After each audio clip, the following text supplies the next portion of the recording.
اعوذ باللہ من الشیطان الرجیم بسم اللہ الرحمن الرحیم سورہ انبیاء تیسرا رکو اولم یر الذین کفروا ان السماوات والارض کانتا رتقا ففتقناہما وجعلنا من الماء کل شیء حی افلا یؤمنون۔ اللہ تعالیٰ ارشاد فرماتے ہیں اولم یر الذین، کیا ان لوگوں نے، کون سے لوگ جو کہ کفر کیے، یار الذین کفروا، ان لوگوں نے جنہوں نے انکار کیا ہے۔ کس کا انکار کیا ہے؟ توحید کا انکار کیا۔ پچھلے دو رکوع سے بھی ہم یہ دیکھ رہے ہیں کہ یہاں پر اللہ تعالیٰ توحید کے بارے میں دلائل عطا کر رہے تھے، اور پھر اللہ تعالیٰ یہاں پر اس تیسرے رکوع کی ابتدا میں ارشاد فرماتے ہیں کہ کیا ان لوگوں نے نہیں دیکھا، جن لوگوں نے کفر کیا، کہ کیا نہیں دیکھا کہ بے شک یہ آسمان اور زمین ان السماوات والارض کانتا رتقا ففتقناہما، کہ بے شک آسمان اور زمین ملے ہوئے تھے، باہم ملے ہوئے تھے، وہ ایک دوسرے سے ملے ہوئے تھے، زمین اور آسمان۔ ففتقناہما، پھر اللہ تعالیٰ نے ان کو جدا کیا۔ تفاسیر میں بھی یہ بات لکھی ہوئی ہے، میں یہاں پر سائنسی گفتگو میں جانا نہیں چاہتی، کیونکہ سائنس کی تھیوریز کو لے کر ہم قرآن کو ثابت کرنے نہیں بیٹھ سکتے۔ یہ تھیوریز آج رہتے ہیں، کل ان کے لیے کچھ دوسرا اس کو نگیٹ کرتا ہے، کچھ دوسری نئی تھیوری آتی ہے، لیکن اللہ کا کرم ہے کہ یہ اللہ کا کلام ہے جو ہمیشہ قیامت تک ہماری رہبری کے لیے ہے، تو لہٰذا جو چیز ہمارے سامنے ہے وہ اللہ کے کلام کے ذریعے ہم اسی کو ہم دیکھیں گے۔ تو اللہ تعالیٰ یہ دونوں چیزیں جو ملی ہوئی تھی آپس میں، ان کو جدا کیا ہے۔ کس طریقے سے جدا کیا؟ زمین اور آسمان کے بیچ میں اللہ تعالیٰ نے ایک فاصلہ پیدا کیا۔ کس طریقے سے فاصلہ پیدا کیا؟ ان کے بیچ میں ہوا پیدا کر کر، ان کے بیچ میں ہوا ڈال کر اللہ تعالیٰ نے زمین اور آسمان کو جدا کر کر ان کے بیچ میں ایک فاصلہ پیدا کر دیا۔ اور ففتقناہما، یعنی کہ یہ جو لفظ عربی میں کہا جاتا ہے کہ ان میں دو متصل چیزوں کے درمیان فاصلہ کرنا، اور اس فاصلے کو پیدا کرنے کے لیے اللہ تعالیٰ نے ہوا پیدا کیا۔ ہوا کے ذریعے زمین اور آسمان میں فاصلہ پیدا کر دیا گیا۔ وَجَعَلْنَا مِنَ الْمَاءِ كُلَّ شَيْءٍ حَيٍّ، اور ہم نے ہر جاندار شے کو پانی سے بنایا، ہر جاندار شے کو پانی سے بنایا۔ اور حدیث شریف میں ہے کہ سب سے پہلے اللہ تعالیٰ نے نورانی جوہر کو پیدا فرمایا، اور پھر اس پر ایک ہیبت ناک نظر ڈالی تو وہ نورانی جوہر پگھل کر پانی پانی ہو گیا، اور پھر اس پگھلے ہوئے پانی پر نظر رحمت فرما کر اس کا نصف حصہ منجمد ہو گیا، تو اس پگھلے ہوئے حصے سے عرش بنایا۔ تو عرش ہلنے لگا، جب عرش ہلنے لگا تو اس پر کلمہ لا الہ الا اللہ محمد الرسول اللہ لکھا، تو پھر عرش مولا کو سکون نصیب ہوا۔ اس طریقے سے جو پانی کے اندر جو حرکت رہتی ہے، تھر تھراہٹ رہتی ہے، مفسرین لکھتے ہیں کہ اسی سبب سے پانی ہمیشہ ہلتا رہتا ہے۔ اور پھر اللہ تعالیٰ ارشاد فرماتے ہیں کہ ہر جاندار چیز کو اللہ تعالیٰ نے پانی سے پیدا کیا ہے۔ اب اللہ تعالیٰ کی قدرت کاملہ میں کچھ ایسی بھی چیزیں ہوتی ہیں جو کہ استثنائی شکل کی ہوتی ہیں۔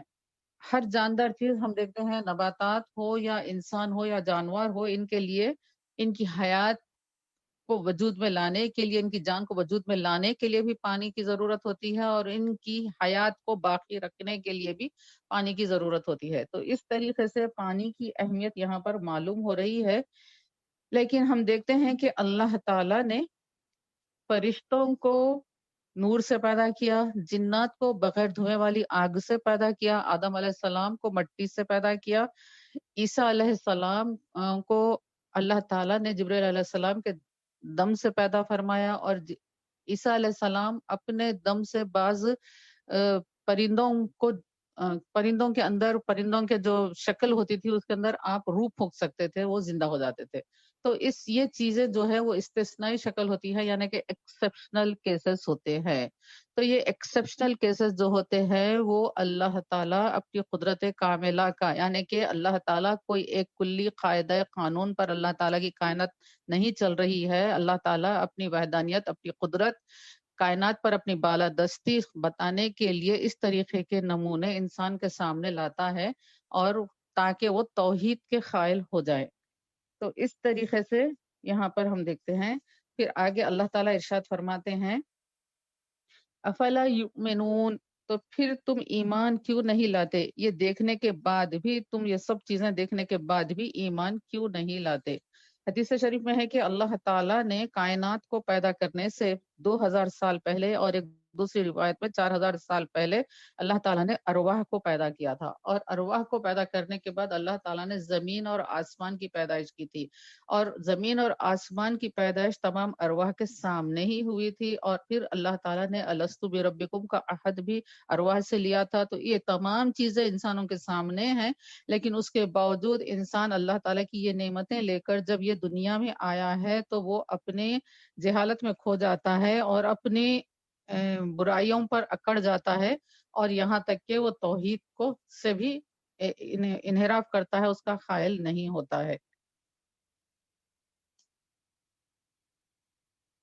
دوسری آیت شریفہ ہے وَجَعَلْنَا فِي الْأَرْضِ رَوَاسِيَ أَن تَمِيدَ بِهِمْ وَجَعَلْنَا فِيهَا فِجَاجًا سُبُلًا لَعَلَّهُمْ يَهْتَدُونَ، اور ہم نے بنایا زمین کو، اللہ تعالیٰ ارشاد فرماتے ہیں کہ ہم نے زمین پر فی الارض رواسیہ، ان پر پہاڑ بنائے، ان پر مضبوط ایک وزن دار پہاڑ بنائے کہ انہیں لے کر ہلنے نہ لگے، اور وجعلنا فیہا فجاجا سبلا، اور اس میں ہم نے راستے، کھلے راستے بھی بنائے، لعلہم یہتدون، تاکہ وہ راہ پائیں، یعنی کہ پہاڑی جو سلسلے ہوتے ہیں، ماؤنٹینیس رینج جو ہوتے ہیں، کئی کئی کلومیٹرز تک یہ رینج ہوتے ہیں، بہت لمبا سلسلہ ہوتا ہے پہاڑوں کا، اور یہ پہاڑی سلسلوں کے اندر اللہ تعالیٰ نے شگاف بنائے ہیں، کچھ راستے بنائے ہیں تاکہ انسان ایک مقام سے دوسرے مقام کو آسانی سے آ اور جا سکے۔ اگر یہ پہاڑی سلسلوں کے اندر راستے نہ ہوتے، تمام پہاڑ ایک ساتھ ہوتے اور ان کے درمیان سوراخ نہ ہوتا، راستہ نہ ہوتا، تو پھر انسان ایک جگہ سے دوسری جگہ آ جا نہیں سکتا تھا۔ یہ انسانیت کی جو ابتدا ہے اس وقت کی بات سوچئے، آج کل ہوائی جہاز کے ذریعے جا سکتے ہیں، لیکن جب انسان ابتدا میں شروع میں پیدل چل کر ایک مقام سے دوسرے مقام جایا کرتا تھا، تو اس وقت کیا ممکن ہوتا کہ اگر پہاڑی سلسلے پوری طریقے سے مربوط ہوتے تو انسان ایک علاقے سے دوسرے علاقے میں نہیں جا سکتا تھا، تو اور انسانیت کی ترقی اس سے محدود ہو جاتی تھی اگر وہ ایک مقام سے دوسرے مقام نہیں جا سکتا۔ تو اور اسی طریقے سے جب پہاڑوں کو اللہ تعالیٰ نے زمین پر رکھا تو زمین ہلنے سے رک گئی، یعنی کہ زمین کو ایک ہمواری نصیب ہوئی ویٹ رکھنے کی وجہ سے زمین پر۔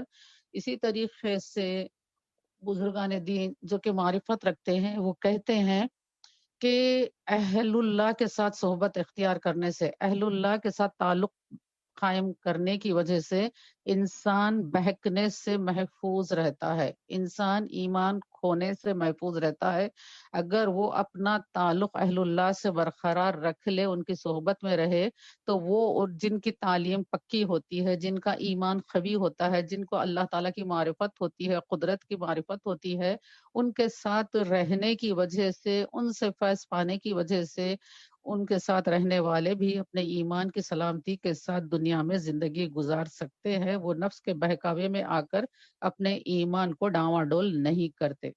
تو جو بزرگان دین ہوتے ہیں، جو علماء اکرام ہوتے ہیں، جو کہ معرفت الہی رکھتے ہیں، سچا علم رکھتے ہیں، علم نافع رکھتے ہیں، وہ مثل پہاڑ ہوتے ہیں، یعنی کہ مثل جن کو اوتاد بھی کہا جاتا ہے، جن کو ابدال بھی کہا جاتا ہے، جن کو ولی بھی کہا جاتا ہے، وہ اللہ کی مخلوق کو بہکنے سے بچاتے رہتے ہیں۔ اللہ کے بندوں کو اللہ کے قریب کرنا ان کا مشن ہوتا ہے، ان کی زندگی کا مقصد ہی یہی ہوتا ہے کہ اللہ کے بندے اللہ کے ساتھ جڑے رہے، اپنے رشتے کو اللہ کے ساتھ برقرار رکھے۔ اور پھر آگے اللہ تعالیٰ ارشاد فرماتے ہیں وَجَعَلْنَا السَّمَاءَ سَقْفًا مَحْفُوظًا، اور ہم نے آسمان کو بنایا محفوظ چھت، کیونکہ یہاں پر اللہ تعالیٰ زمین اور آسمان کی بات فرما رہے ہیں، اسی لیے زمین کو اگر فرش کہا گیا تو آسمان کو چھت کہا گیا۔ اور پھر اللہ تعالیٰ نے کہا کہ آسمان کو اللہ نے محفوظ بنایا۔ کس طریقے سے محفوظ بنایا؟ یہ محفوظ تو اس طریقے سے ہے کہ یہ گرنے سے اللہ تعالیٰ نے اس کو روکے رکھا ہے، اللہ کے حکم کی وجہ سے یہ آسمان ٹھہرا ہوا ہے۔ اور پھر دوسری وجہ یہ ہے کہ اللہ تعالیٰ نے اب نبی کریم صلی اللہ علیہ وسلم کی میلاد مبارک کے بعد شیاطین یا اجنہ کا آسمان کی طرف جانے کو اللہ تعالیٰ نے روک دیا ہے۔ پہلے وہ اوپر جا سکتے تھے اور وہاں سے کچھ باتیں سن کر فرشتوں کی آ کر نیچے کاہنوں کو بتاتے تھے، لیکن اب رسول اکرم صلی اللہ علیہ وسلم کے میلاد مبارک کے بعد ان کا جنات کا اوپر جانا روک دیا گیا ہے۔ اور دوسری چیز یہ ہے کہ محفوظ اس طریقے سے اللہ نے کیا ہے کہ یہ گرتا نہیں ہے، اور چنگاری یہاں پر نکلتی ہے جو کہ جنات کو پیچھے کرتے رہتی ہے۔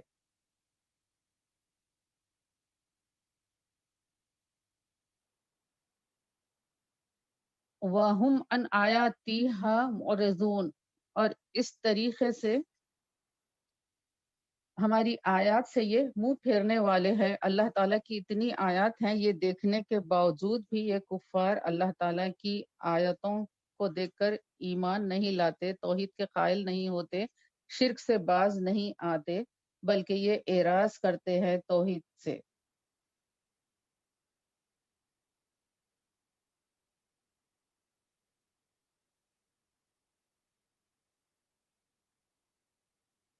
وَهُوَ الَّذِي خَلَقَ اللَّيْلَ وَالنَّهَارَ وَالشَّمْسَ وَالْقَمَرَ كُلٌّ فِي فَلَكٍ يَسْبَحُونَ،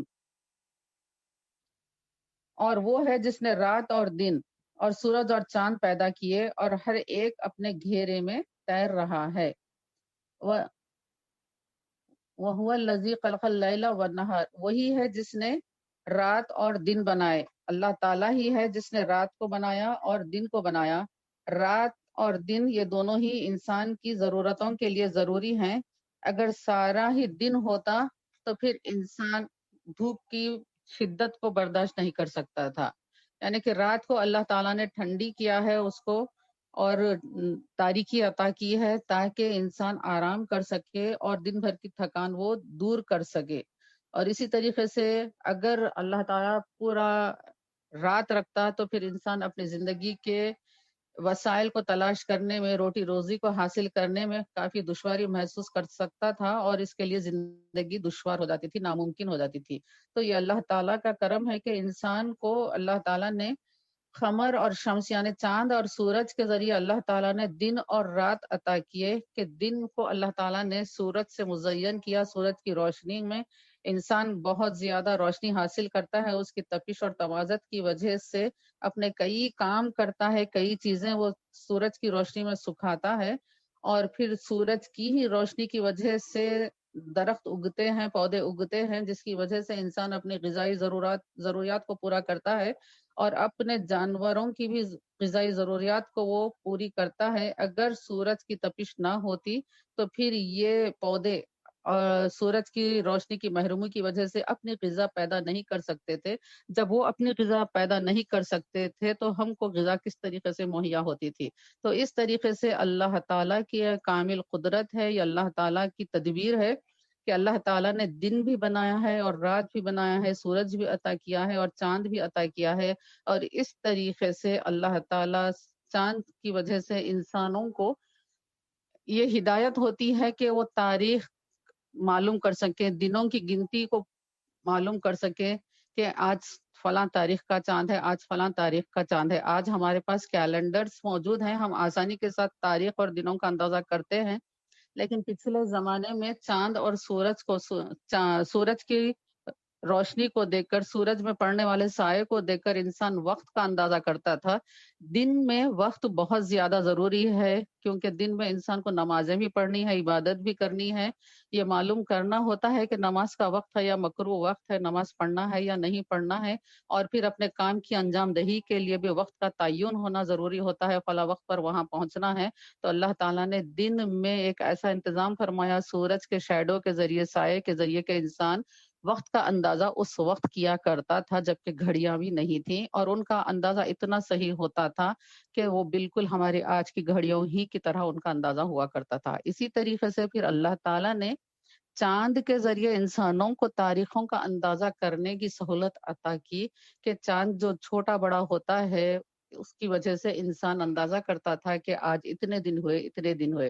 اس طریقے سے مہینوں میں جو دنوں کی گنتی ہے وہ انسان پورا کرتا تھا چاند کی مدد سے۔ تو یہ اللہ تعالیٰ کی قدرت کاملہ ہے، جس کی وجہ سے انسان کو یہ سہولتیں مہیا ہوئیں۔ فی فلک یسبحون، اور یہ پھر پورے فلک میں تیر رہے ہیں، یہ چاند اور یہ سورج، یہ کیا ہیں؟ یہ آسمان میں تیر رہے ہیں۔ ایسا نہیں ہے کہ یہ کسی جگہ پہ فکس ہیں، بلکہ یہ تیر رہے ہیں، یہ گھوم رہے ہیں۔ اور یہ بات ہم سب بھی جانتے ہیں کہ ہر چیز جو ہے پلانٹ کے، یعنی کہ کہکشاں میں جو بھی چیز ہے وہ گھوم رہی ہوتی ہے۔ وَمَا جَعَلْنَا لِبَشَرٍ مِّن قَبْلِكَ الْخُلْدَ أَفَإِن مِّتَّ فَهُمُ الْخَالِدُونَ، اور تم سے پہلے ہم نے کسی بشر کے لیے ہمیشگی نہیں بنائی ہے۔ وَمَا جَعَلْنَا لِبَشَرٍ مِّن قَبْلِكَ الْخُلْدَ، یعنی کہ ہم نے نہیں بنایا ہے کسی بھی انسان کو اس طریقے سے کہ وہ ہمیشہ رہ سکے۔ تو کیا اگر آپ اس دنیا سے رخصت ہو تو یہ ہمیشہ رہیں گے؟ افائم متا فہم الخالدون، تو کیا اگر آپ اس دنیا سے رخصت ہوں گے تو کیا یہ ہمیشہ رہیں گے؟ کفار نبی کریم صلی اللہ علیہ وآلہ وسلم کے مخالفت میں اتنے بڑھ گئے تھے، تو وہ یہ سمجھتے تھے کہ نبی کریم صلی اللہ علیہ وآلہ وسلم کے اس دنیا سے گزرنے کے بعد ان کے جو مشن ہے، اسلام کی تبلیغ کا جو مشن ہے، توحید کی تبلیغ کا جو مشن ہے، یہ ختم ہو جائے گا۔ جب آپ اس دنیا سے رخصت ہوں گے، پردہ فرمائیں گے، تو آپ کے بعد آپ کے جو خلفاء ہوں گے، آپ کے جو اصحاب ہوں گے، ان کے اندر وہ جذبہ نہیں رہے گا، نعوذ باللہ، اور وہ اللہ کی باتوں کو لوگوں تک نہیں پہنچائیں گے۔ تو وہ یہ سمجھ رہے تھے کہ یہ جو سب ہم کو جو تکلیف ہے، یعنی کہ جو معبودوں کو ہمارے برا کہنے کا، یعنی کہ ان سے انکار کرنے کی جو دعوت دی جا رہی ہے، یہ صرف نعوذ باللہ محمد مصطفیٰ صلی اللہ علیہ وآلہ وسلم کی حیات مبارکہ تک ہے، اس کے بعد ہمارے لیے کوئی رکاوٹ نہیں ہوگی۔ یہ اس طریقے سے ان کا گمان تھا۔ تو پھر اللہ تعالیٰ اتنا پیارا انداز میں یہاں پہ آپ اللہ تعالیٰ جواب ارشاد فرماتے ہیں کہ ہم نے آپ سے پہلے کسی بھی انسان کو ہمیشگی عطا نہیں کی ہے۔ کسی بھی انسان کو اللہ تعالیٰ اس دنیا میں ہمیشہ رہنے کے لیے نہیں بھیجا ہے۔ ہر انسان جو اس دنیا میں پیدا ہوا ہے، ہر انسان کو موت کا مزہ بھی چکھنا ہے۔ ہر انسان جب بچہ پیدا ہوتا ہی ہے تو پیدا ہونے سے پہلے اس کی زندگی کا وقت مقرر کر دیا جاتا ہے۔ فرشتے اس کی حیات اس کی ماں کے پیٹ میں ہی لکھ دیتے ہیں کہ اتنے دن یہ بچہ اس دنیا میں رہے گا۔ تو اس طریقے سے کوئی بھی انسان کو اللہ تعالیٰ نے ہمیشگی نہیں عطا کی ہے۔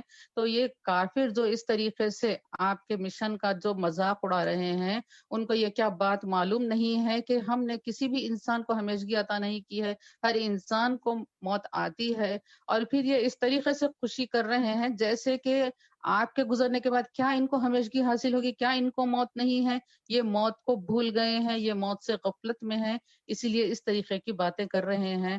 تو اس طریقے سے یہ بات ہو رہی ہے۔ اب یہاں پر ہم یہ دیکھیں گے کہ رسول اکرم صلی اللہ علیہ وآلہ وسلم کے تعلق سے جو یہاں پہ بات آئی ہے کہ آپ ہمیشہ نہیں رہیں گے۔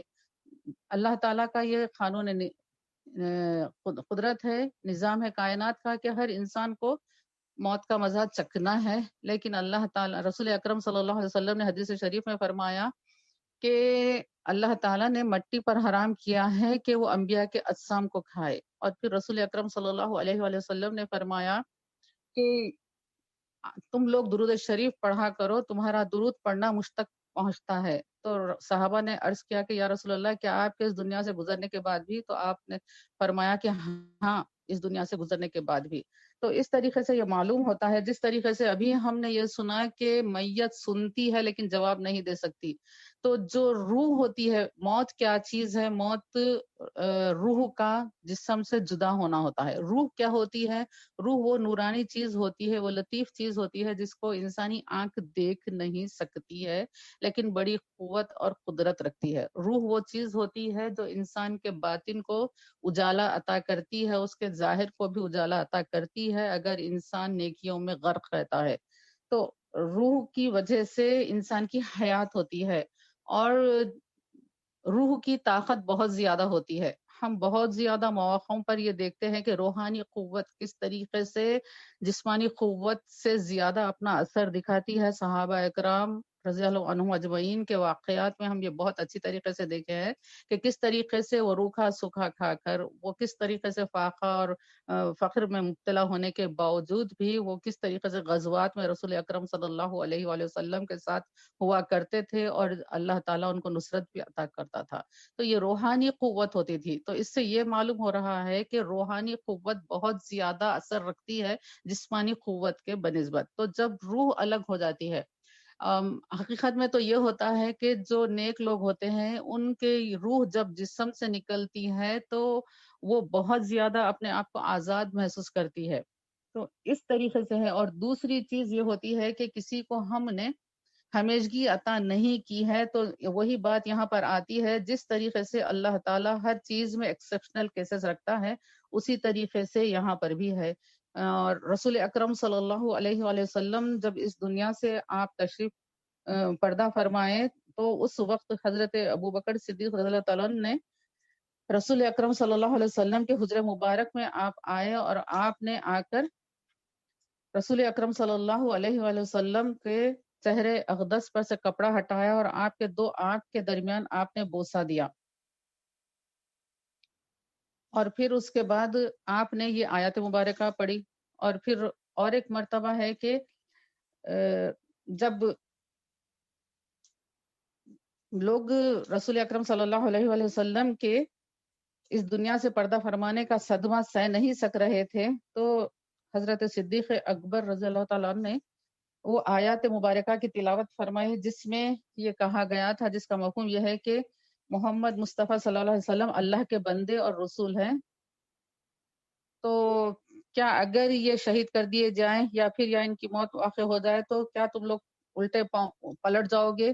تو جب یہ آیت مبارکہ پڑھی گئی تو بہت سے صحابہ اپنے آپ کو اپنے آپ کو اس برداشت کے کیفیت میں لا لیے، اور پھر حضرت ابوبکر صدیق رضی اللہ عنہ نے کہا کہ جب رسول اکرم صلی اللہ علیہ وسلم اس دنیا سے آپ تشریف لے گئے تو کچھ ملائکہ رسول اکرم صلی اللہ علیہ وسلم کے پاس حاضر ہوئے، اور آ کر وہاں پر باضابطہ انہوں نے ان ملائکہ نے کہا کہ اللہ تعالیٰ ہر مصیبت میں ثواب بخشتا ہے، کیونکہ صحابہ اکرام کے لیے سب سے بڑا صدمہ رسول اللہ صلی اللہ علیہ وآلہ وسلم کی جدائی کا تھا۔ تو ملائکہ نے آ کر وہاں پر صحابہ اکرام کو یہ تعزیت دی، یہ آپ لوگوں کو دلاسا دیا کہ اللہ تعالیٰ ہر مصیبت میں ثواب بخشتا ہے، لہٰذا اللہ تعالیٰ پر بھروسہ رکھو اور ہر معاملہ اسی کے سپرد کرو اور اسی سے ثواب کی امید رکھو۔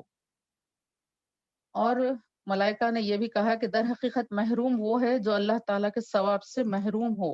یہ کہہ کر واپس ہوئے تو وہ سلام کہہ کر چلے گئے، یہ کہتے ہوئے وہ سلام کر کر واپس چلے گئے، اور ان کے بعد ایک مرد آئے جو کہ گھنی داڑھی والے تھے، جو کہ گھوڑے پر تھے، اور لوگوں کی گردنوں کو پھلانگتے ہوئے وہ آئے اور آتے ہی رونے لگے۔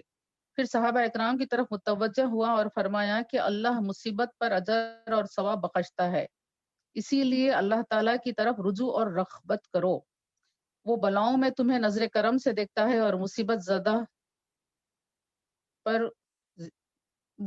زدہ پر وہ اجر دیتا ہے، مصیبت زدوں پر۔ یہ کہہ کر وہ بھی چلے گئے، اور جب یہ چلے گئے تو حضرت ابوبکر صدیق رضی اللہ تعالیٰ نے صحابہ سے پوچھا کہ کیا تم نے پہچانا کہ یہ کون تھے؟ اور پھر آپ نے فرمایا کہ یہ حضرت خضر علیہ السلام ہے۔ تو اس سے معلوم ہوا کہ حضرت خضر علیہ السلام باحیات ہیں، اور حضرت خضر علیہ السلام کی حیات کے بارے میں ہم سنتے ہیں اور ہمارا یہ موقف ہے۔ اس کے بعد پھر اللہ تعالیٰ ارشاد فرماتے ہیں